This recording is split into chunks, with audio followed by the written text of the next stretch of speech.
governing a country with having as its priorities fighting corruption, fighting inefficiency and so on, and at the same time trying to move forward economically are very difficult tasks, because I feel that although there is now a better prospect that economically we will gain again, I don't think it will be fast, and I don't believe it can be fast. So we will have for several years good growth at maybe between 5 and 6, but that's not enough. We will have to have between 6 and 7 in order to meet another big problem we have, and that is our labor problem, yes, unemployment and underemployment. So economically speaking, I think we have to be more patient, but politically speaking and socially speaking, I think we have made tremendous progress. Well, we have had another problem in the past 5-6 years, which many people believe to be a real big constraint, and that's terrorism. Yes. How do we fight terrorism in our country? We have to do two things. One, fight the symptoms of terrorism or the expressions of terrorism. For that, you need cooperation, you need expertise, capacity building, you need cooperation with other countries in the techniques of fighting of terrorists, of preventing terrorism through intelligence work, by cutting their supply of monetary, financial lifelines, etc. But you have also to fight the root causes of terrorism. And the root causes of terrorism, it's agreed, in the final analysis, it is poverty and backwardness. But sometimes it is an indirect root cause, because the immediate root cause sometimes is a sense of injustice, a sense of being alienated, a sense of being left out. So we need to do a lot. I am now a member of the Alliance of Civilizations, a new move that was initiated by the Prime Ministers of Spain and Turkey and taken up by the United Nations. And we are trying in a concrete way, not only to analyze, not only to do interfaith or intercivilizational dialogues, because those are many, but in a concrete way to propose things that will bring such civilizations together in greater mutual understanding of each other, and in a concrete way to bring them to do certain things that would, among others, address the question of alienation, sense of injustice, misperception of each other, that has spawned this terrible phenomenon of terrorism, of people, being prepared to kill themselves even, just to kill innocent people and other people, just to make a statement, a political statement. And this is a big problem that we face, not only as Indonesia, but as humanity, as the international society. It's very interesting that you mentioned this Alliance of Civilizations. Can you tell us more about it?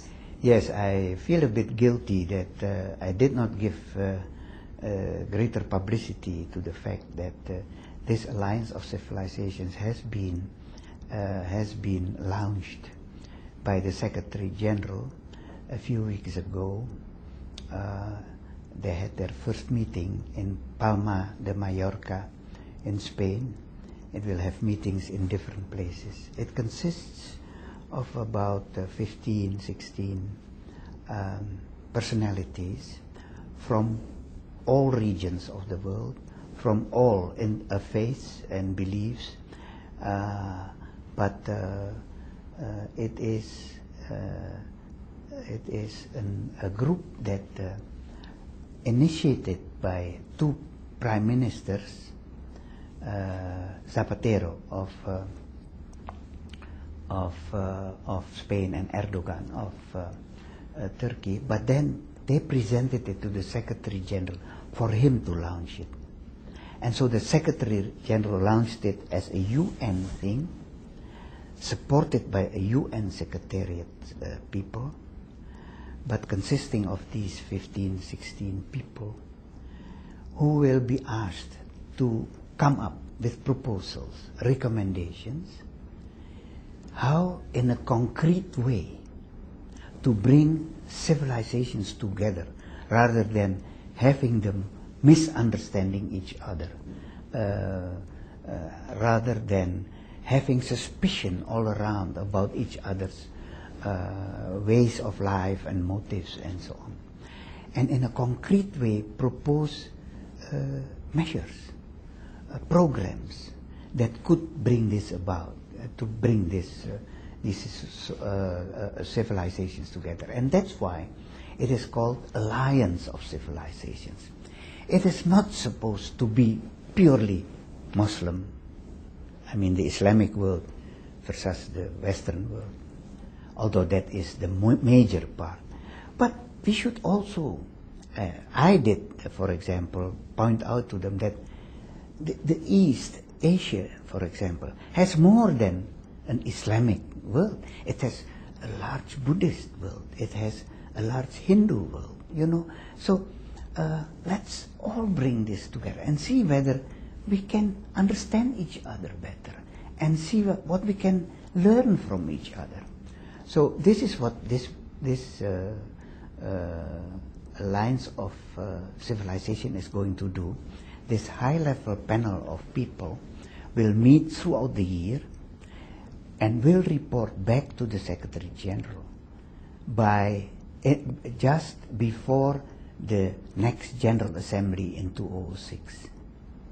And then, on the basis of that report, the Secretary General will report to the general membership of the UN what kind of things we can then, launch in terms of concrete programs, concrete measures that we have to take. That's very encouraging because, as you know, the degree of intolerance in many parts of the world is on the increase. And coming back to Indonesia, we have had ethnic strife in our own provinces. So, and this is not good for the country.